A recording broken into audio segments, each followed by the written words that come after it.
What's up? So I wanted to go over a couple things with you guys today. Number one thing I wanted to share with you guys was why multifamily, why I've chosen this asset class to build wealth in.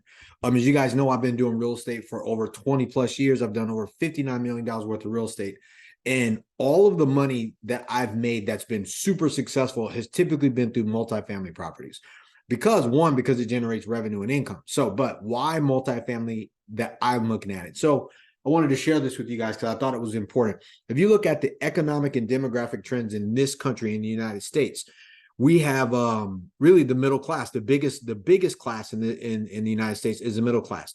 And if you look at, there's 80 million millennials in the United States and 75 million baby boomers in the United States, all migrating towards this one thing, which is rentals, right? Renter by choice is typically who we're looking at. We're talking about housing in the United States. So you figure like my mom and my dad, they're older. They bought their own home. That was the dream for them. But you have a lot of a group of baby boomers that are older that are selling their houses. Insurance costs are going up. Taxes are going up on them. They're on a fixed income. They're selling their properties, taking their money out, and they're moving into apartment buildings that have a pool, a jacuzzi, a great location that's near everything. They could travel. They're not worrying about fixing the roofs or their cost for water and electric and all that stuff going up. It's a very different thing because when they rent, their rental amount is stable. You don't have to worry about it. And even if it does go up, it's only going up once a year. And it's not insurance costs. It's not taxes going up. It's just what they have. It's a fixed payment on where they live. So that's number one. And then when you take a look at the millennials, like a lot of people, even my own sons, they're young. At some point, as they get older, they're going to also they're going to wait to get married. They're going to wait to have kids. Like that's what's happening in the millennial group. They also, like the older generation, they want to move. They want to be backpack entrepreneurs. They want to do marketing. They want to work from their laptops. They want to sell digital products if they're business owners, right? Or even if they're in sales. They're like, hey, look, I'm not going to start a young family and buy a home and then be stuck. Everyone's lost faith in home ownership because of the way the rates have been going. Like right now, if you're going to buy a home, even the houses that are on the market are $1 million plus, depending on where you live at, and no one wants it because they're old. The newer stuff is the nicer stuff. And if you're a millennial, you're somebody just getting started, or you're not, you're still in that 20, 30 year range, you aren't wanting to take those kind of commitments in a city on a job, whether it's new, whether it's not. You're just graduating college or you're just getting out of the military, whatever it is for you, right? So that's why I chose them. And then on top of that, if you look at the economic trends in the United States, wages are still flat. Like wages are not keeping up with the way that costs are right now. Like if you take a look at inflation, we're going through what I believe is a recession right now. Everything is going up. Everything is being adjusted. Interest rates are going up. Cost of housing went up. Cost of gases went up. Cost of toilet paper went up after COVID and it came back down. Like everything has went up. So when you take a look at all of those things, and jobs are leaving places, moving into other places, people are getting all their goods dropped. Hell, I just had an Amazon drop off just my normal workout, my pre-workout stuff because I didn't feel like going to GNC. Like all of that matters nowadays as it relates to why I chose this asset class, which is multifamily properties, because people need a place to live, and 100% people are now choosing to rent way more than they are choosing to own. That dream has now dissipated in the older group and also the younger group and also the groups in between. All right. So that's specifically why I chose multifamily, because people will always need housing. It's really housing to me. So for example, like if I bought one house, that's a house. I got one tenant, I got one person paying, or I could buy one property with 500 homes in it, one roof or 10 roofs or whatever, one parking lot, one address.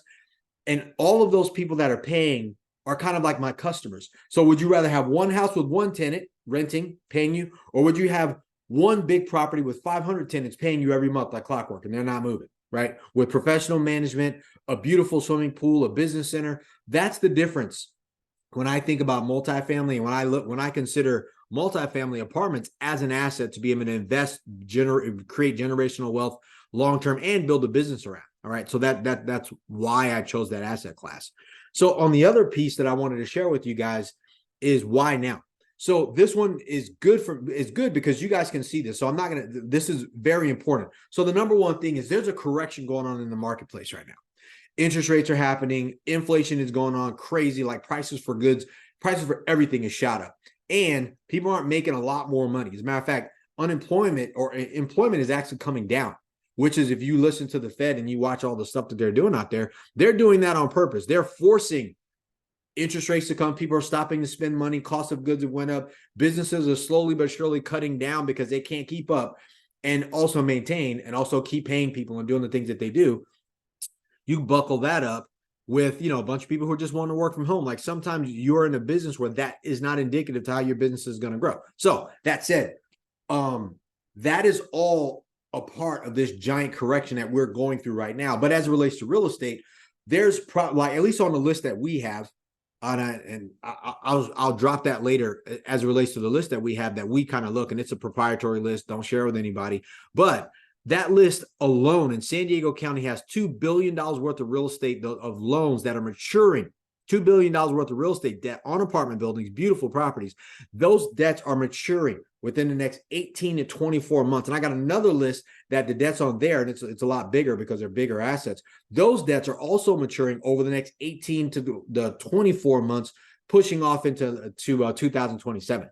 What does that mean? That means there's going to be a massive transfer of wealth changing hands. And I'm not talking about these little mom and pop properties. I'm talking about big institutional apartment buildings that are going to be changing hands to the little guy. If you're ready, right? I plan on being ready, period. So that's why I'm doing what I'm doing. But I wanted to draw this out for you to explain this to you, because when you see it, it makes sense. So here's what's going on right now. We have interest rates that are going up. We have returns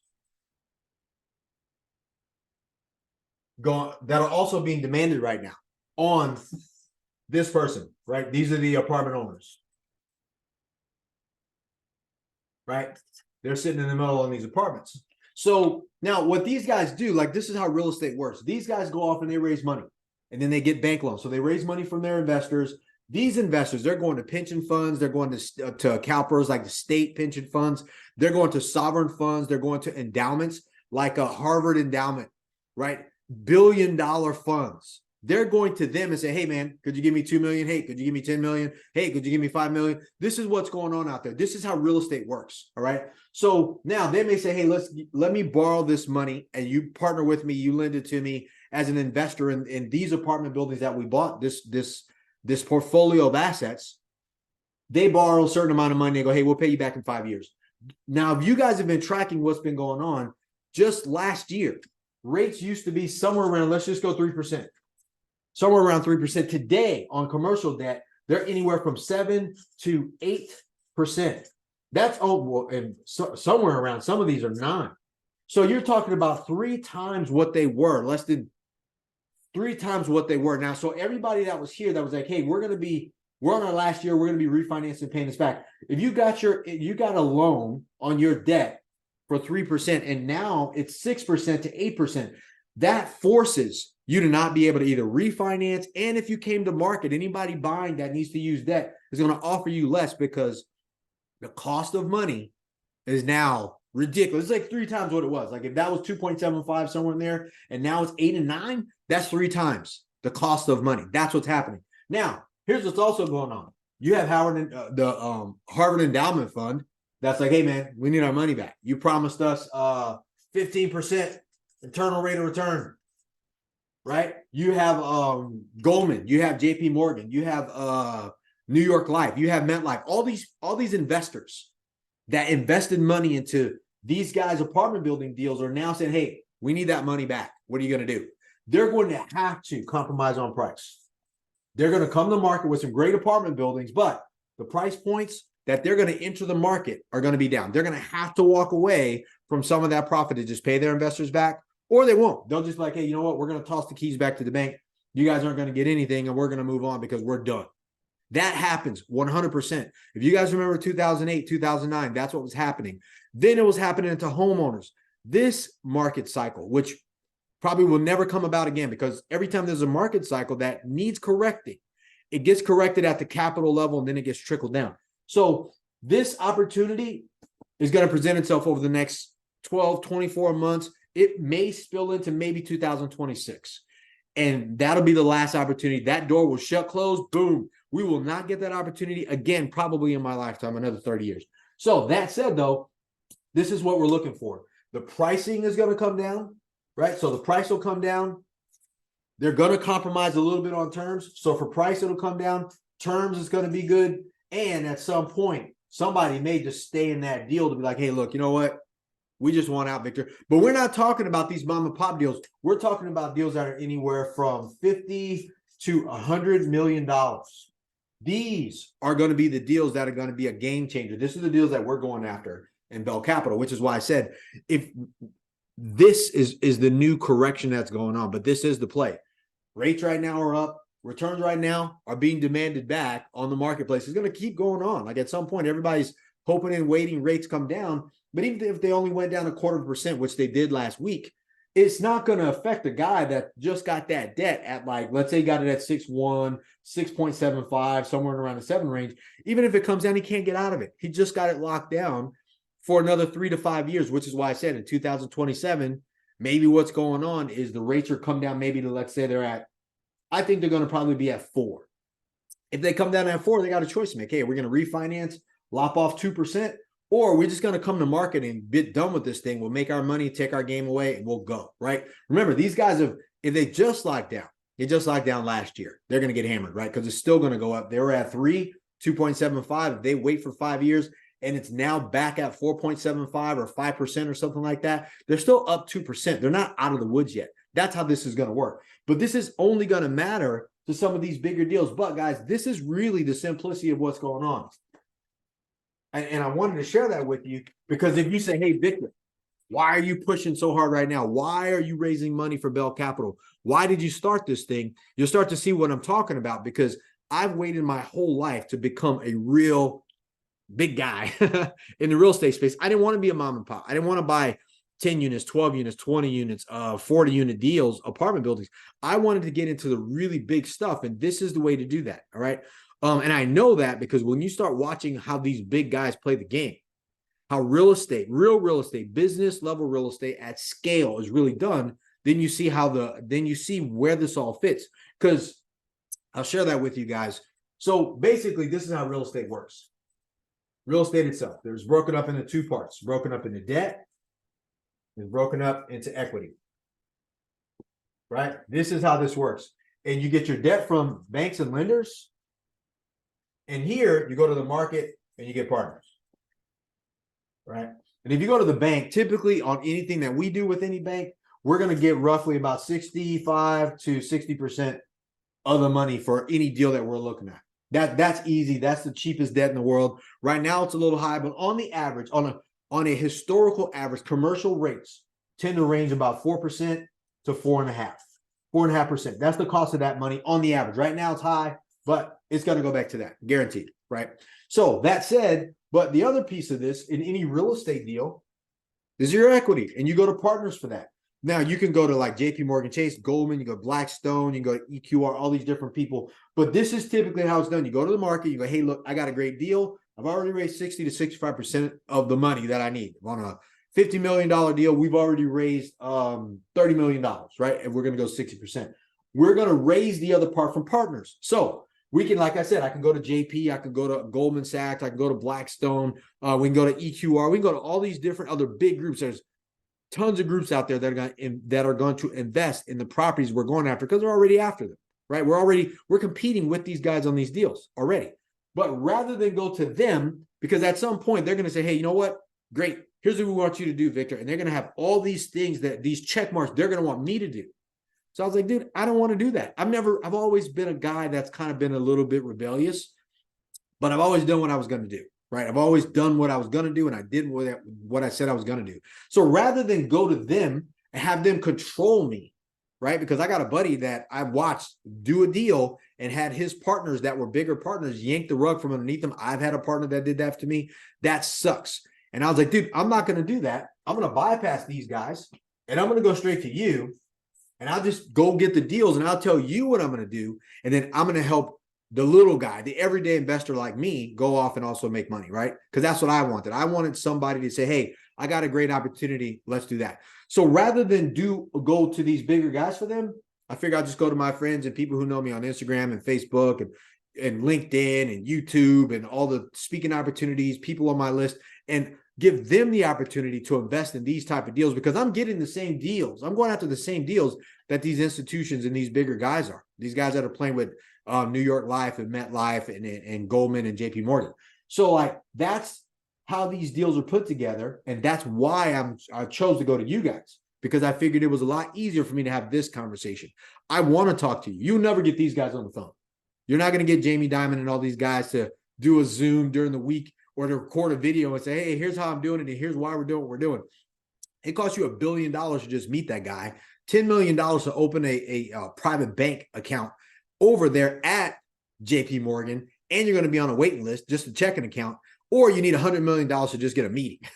So like, think about that. What I'm doing at Bell Capital is bigger because I'm letting the everyday investor get in with the same deals that they would normally be looking at. And you won't even hear about those deals. They're going to call their rich buddies and go, hey, I got a deal. We need $100 million. Do you want in? So that's just a whole different game. But I want to change that, right? By being able to share with you guys, hey, look, here's what's going on out there in the marketplace. I needed to know that. I didn't know that at the time. Where do I put my money, and why am I putting my money into this asset class? One, it's housing. Two, I needed to know what's going on in the marketplace. What am I supposed to be looking for? Why is now the opportunity, right? Why should I not wait and get involved? And then three, really get how these bigger deals are built up. They're not just some random one or two person that has it. That's not how this game is played. It's debt and equity, and it's played with the big boys. And I'm looking to become a big boy, and I want to do it with you guys. All right. So I wanted to share that with you, just those 3 key points. What's going on out there in the market, why I chose this multifamily asset to be able to invest my money and to be able to raise money to build a vehicle around what we're doing with you guys. And last but not least, show you what really consists of a great real estate deal out there, the debt and the equity piece. If I understood this in the beginning, I would have always been doubling down on my business and then investing my money with somebody like me who knew what they were doing. I just couldn't do it. This opportunity didn't come about as it relates to creating Bell Capital. Bell Capital is a fund, like a hedge fund or a private equity fund, but we put that money into real estate, right? That's what this is. This opportunity came about a few years ago. This wasn't even available to people to do. Only, I think, 2015 with the Jobs Act came about that said, hey, I'm able to go to you guys, people who know me, and say, hey, look, you know what? You should invest in my deals. And then later it got amended to whereas I didn't just have to go to people who knew me. I could actually use social media platforms to go and connect with more people and talk about what we're doing. So that's what I'm doing and why I'm doing it. This is a vehicle. Bell Capital is a vehicle. We're looking to do that and being totally transparent. The goal here is because I want to scale my business faster. I want to get to 4,000 units, $1 billion worth of real estate faster. And I can do that with people, right? And you guys are helping me scale faster.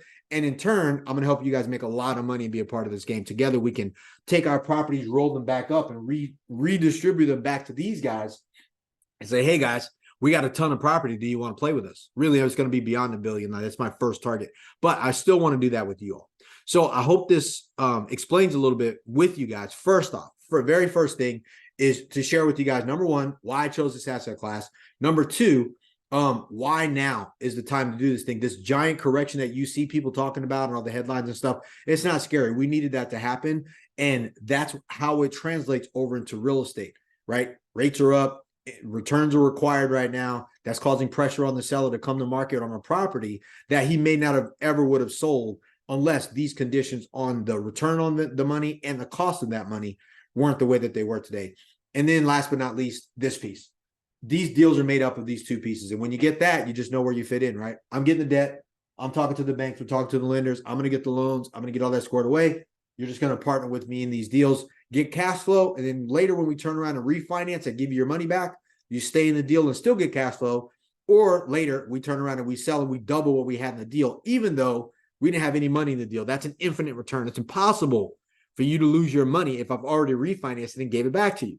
That's not like stocks where you got to leave your money in and then later hope that your money doesn't get lost in the shuffle because you weren't paying attention. That's not what we're doing here. All right. So I appreciate you guys' time on that, but I wanted to share this. I think this is something that's valuable for you.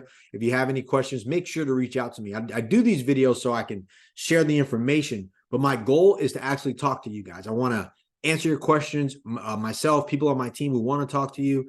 and get your questions answered, show you how this works, how you can be a part of what we're doing, and invite you into our investment family. So, because I want to take care of you. All right. So you guys have a great day today. Let's keep going after it. Go after whatever it is you're doing. Make sure if you want to invest with us, go to bell-capital.com. There's two things you can do on that site. You can schedule a call with us. Calls take about 5 minutes to answer your calls, or you can get started. You can go to the portal. You can see everything that I'm talking about, how this thing works. You can download the paperwork. You can take a look at it. And if you want to get started with us, you can do your paperwork, but I would suggest you talk to somebody so we make sure we're on the same path. We're here to help you. All right. So you guys have a great day today. Get after it. Let's go.